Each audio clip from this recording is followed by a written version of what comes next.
시청자 여러분 안녕하십니까. 나우91 화이팅 방송의 입니다. 네, 오늘은 4월 15일 15시가 되겠습니다. 저희 화이팅 방송에서는 매월 15일 15시 15분간 이 재난재해 시범 현장 생방송을 진행하고 있습니다. 오늘이 내일이 세월호 사건이 발생된 1년이 되겠습니다. 먼저 희생자들과 또 아직 이 기여하지 못한 분들에 대한 말을 시작하겠습니다.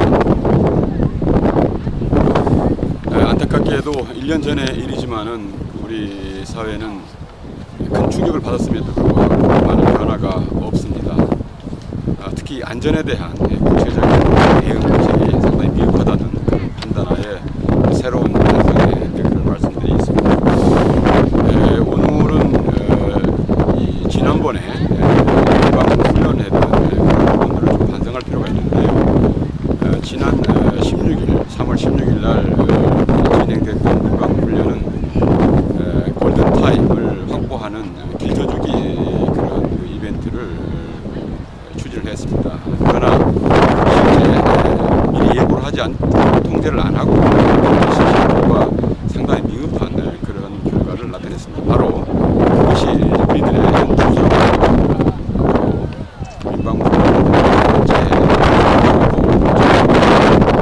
그것이 나의 일이라는 그런 인식을 가져주셨으면 좋겠습니다.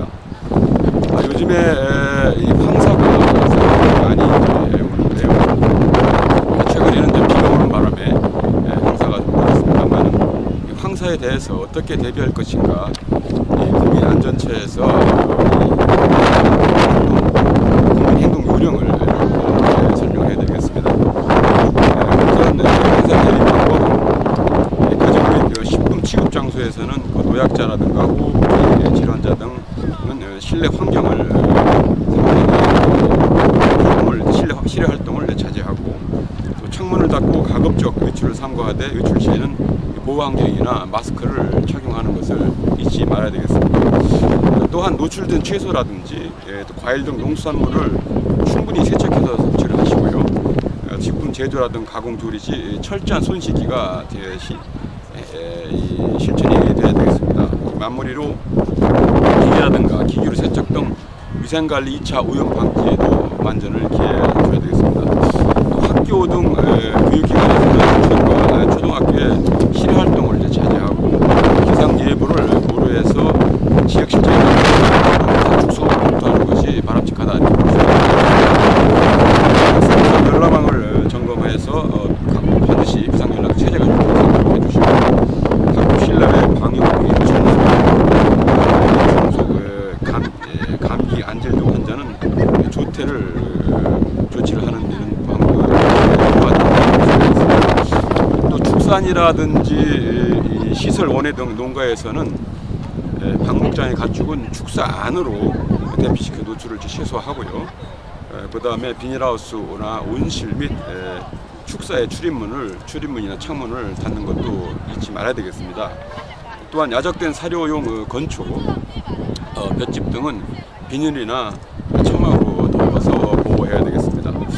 또 실외 문화, 체육 행사 관련해서는 주의보 이상이 발령 시 국제 스포츠 기구 일정에 따른 국제 경기의 경우 자체 광고를 하고요. 주의보 이상 발령 시 친선 국제 경기 및 국내 대회의 경우 개최 취소 및 연기를 권고하는 것이 필요하다고 볼 수 있겠습니다. 이 황새 발생은 TV나 라디오 일기예보를 청취하면 되겠고요. 기상청은 kma.go.kr로 여러분들이 홈페이지에 들어가시면 되고요. 또 전화로는 국번 없이 131번이 되겠습니다. 기상 정보를 참고하면서 이 황사를 대비하는 필요하겠다 이렇게 보겠습니다. 그러면은 각 예보별로 어떻게 행동할 것인지 설명을 드리겠습니다.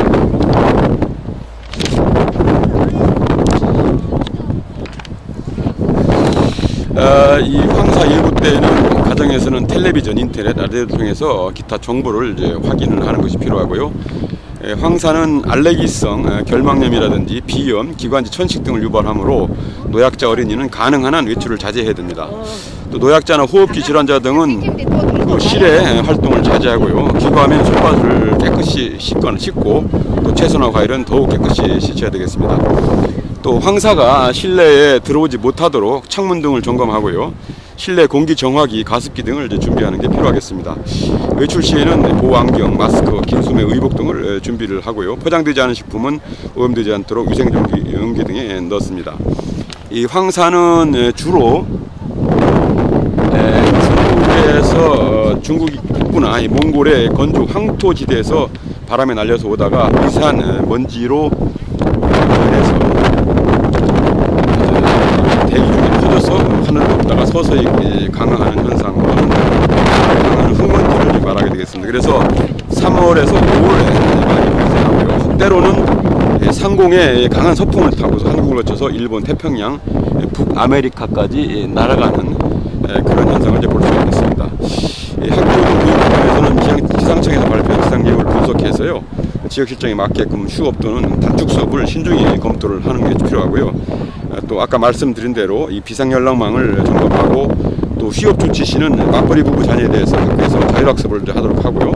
또 학생과 학부모를 대상으로 황사 피해 예방 항공 요령을 지도하는 것이 상당히 필요하다 볼 수가 있습니다.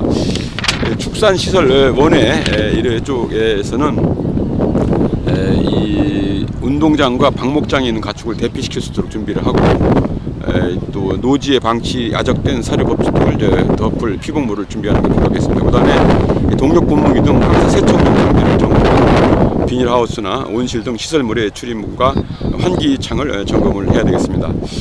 비제조업체 등 사업장에서는 자재와 생산 제품 야적을 억제하고 어쩔 수 없는 경우는 이제 포장을 덮는 겁니다. 또 황사 발생 때에는 가정에서는 황사가 들어오지 못하도록 창문을 닫고 노약자, 호흡기 질환자 등은 실외 활동을 삼가하도록 하고요. 외출 시에는 마찬가지로 준비물, 마스크나 보호안경, 긴 소매 의복을 착용하고 귀가 후에는 손발을 깨끗이 씻고 약치질을 하는 것이 필요하겠습니다. 또한 물을 자주 마시는 게 굉장히 중요합니다. 그 다음에 공기 정화기와 가습기를 사용해서 실내 공기를 쾌적하게 유지하는 것도 굉장히 필요하겠습니다. 또 황사에 노출된 채소라든지 이런 과일이나 생선 등은 농수산물은 충분히 세척하면 후에 노일을 하시고 이처 방지를 위해서 식품 가공이나 조리 시 손을 깨끗이 씻어야 되겠습니다. 학교 등 교육기관에서는 유치원과 초등학생들이 실외 활동을 금지하고 단축 수업을 한다든지 휴업을 고려해야 할 것입니다. 또 실외 활동 운동 경기를 중지하거나 연기하는 조치가 필요합니다. 축산시설 원외 등에서는 이 운동장에서 방목하고 있는 가축은 축사 안으로 신속히 대피시켜서 황사에 노출되지 않도록 하는 것이 필요하겠습니다. 그 다음에 축사의 출입문과 창문을 닫아서 황사 유입을 최소화하고 외부의 공기나 접촉이 한을 적대하는 것입니다. 또 야외에 적재됐던 사료 보초나 볏짚 등을 비닐이나 천막으로 덮는 것이 필요하겠습니다. 그 다음에 이제 이 비닐하우스, 온실 등 시설물의 출입문과 환기창을 닫고요. 또 황사가 이제 지나간 후에는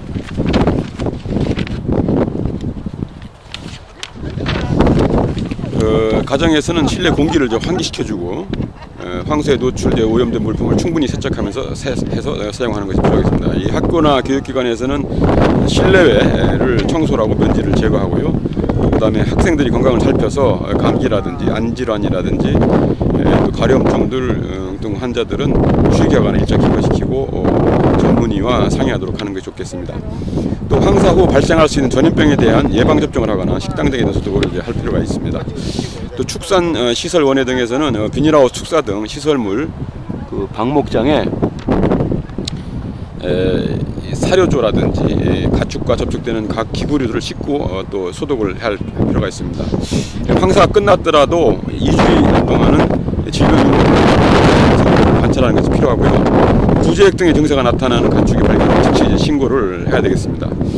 참고로 황사주의보나 경보 발령 기준은 황사주의보는 황사로 인해서 1시간 평균 미세먼지가 10 PB 10 400 2시간 이상 지속될 경우고요. 또 황사 경보는 황사로 인해서 1시간 평균 미세먼지가 10 PM, PD, 그다음에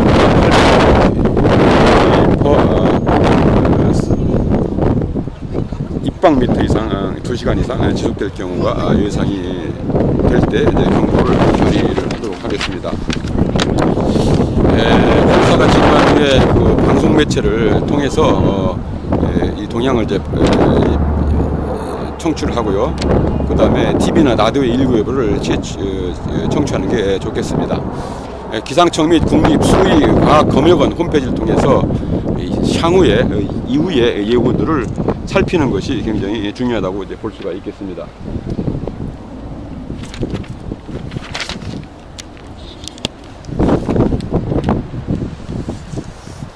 시청자 여러분, 이상으로서 오늘 이 화이통 방송의 재난 재해 시범 현장 생방송을 진행해 보는 것 같습니다. 다음 시간까지 안녕히 계십시오.